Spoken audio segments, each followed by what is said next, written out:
You struggle in vain, dancer! You're not long for this world!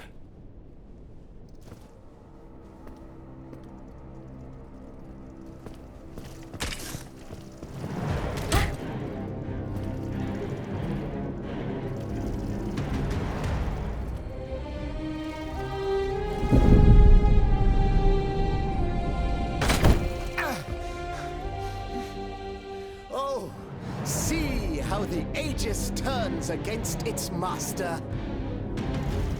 You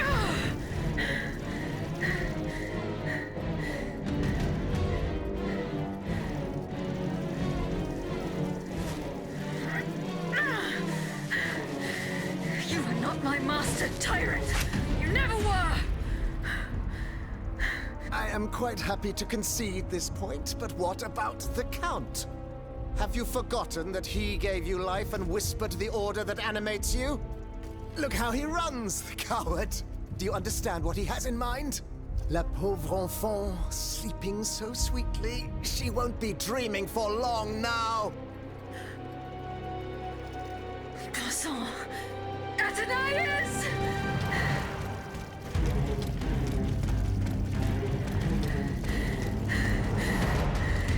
Don't move! The time has come to set you free, Aegis. This whore's soul has poisoned your cogs for too long. Adieu, sad puppet.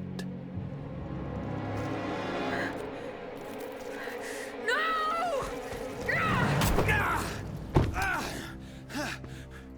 Bonté Divine, I don't want to die.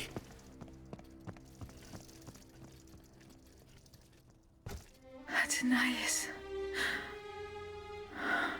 The sun is rising, and you have slept for far too long. The beauty of this world longs for you, just as you long for its light. For you are like the flowers that open in the morning. I know you, mon ami.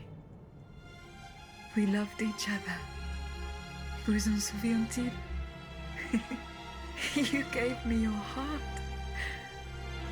So please, let me give you mine today. Vivez heureuse, Athenais. For it is happily that I leave this world.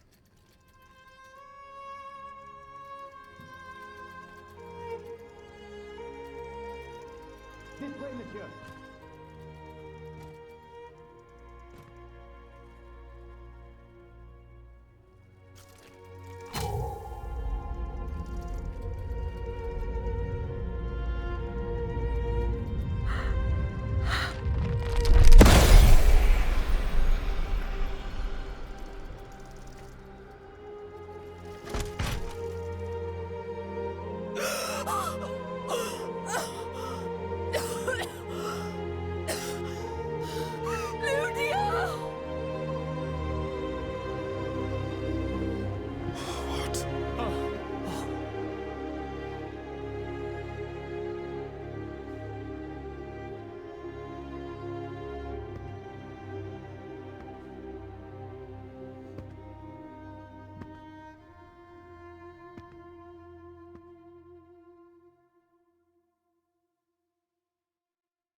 Monsieur, we have the king. It is now up to us to wield his scepter. In this trying time, crucial decisions must be made without delay. First and foremost, we must take back Paris. And how do we do that, mon Dieu? There are automats everywhere, and they are constantly regenerated by their crimes. We have the king. Cagliostro has fled, but he is leaving a trail of blood. I doubt he will survive his injuries. As a result, the automats are left to their own devices, with no one to give them orders and no reinforcements. And since I'm sure that Parisians will no longer venture out into the streets, the machines will soon have no more souls to harvest.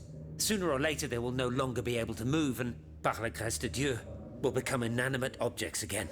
It's a matter of days, weeks at most. Mais ensuite, once peace has been restored, what of the kingdom? This is indeed a crucial issue.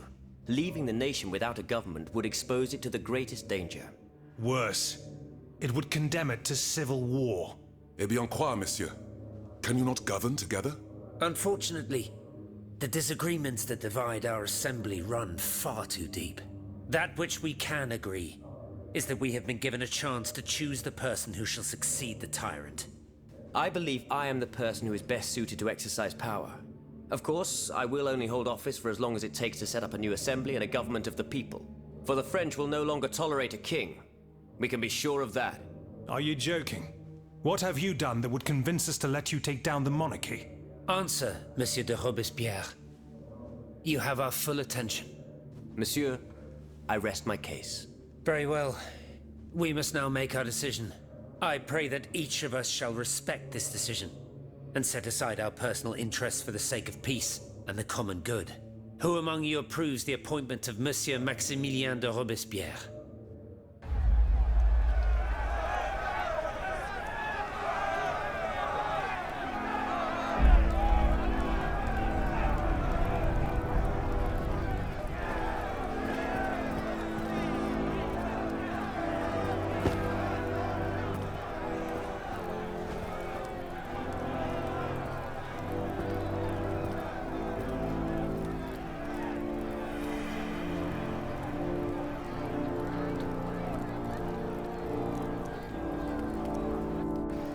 The National Convention welcomes Citoyen Robespierre, Consul of the Republic.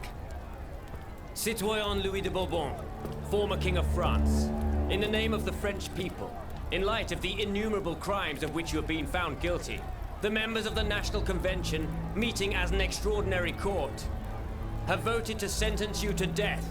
The sentence will be carried out on the hour. Now that justice has been done, the nation is ready to hear your last words.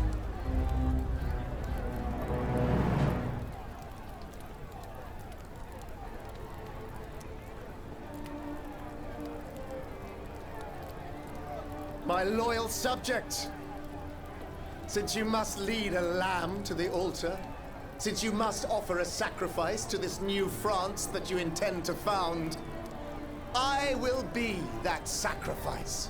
How dreadful this world is, where beauty is doomed to fade and flesh decays.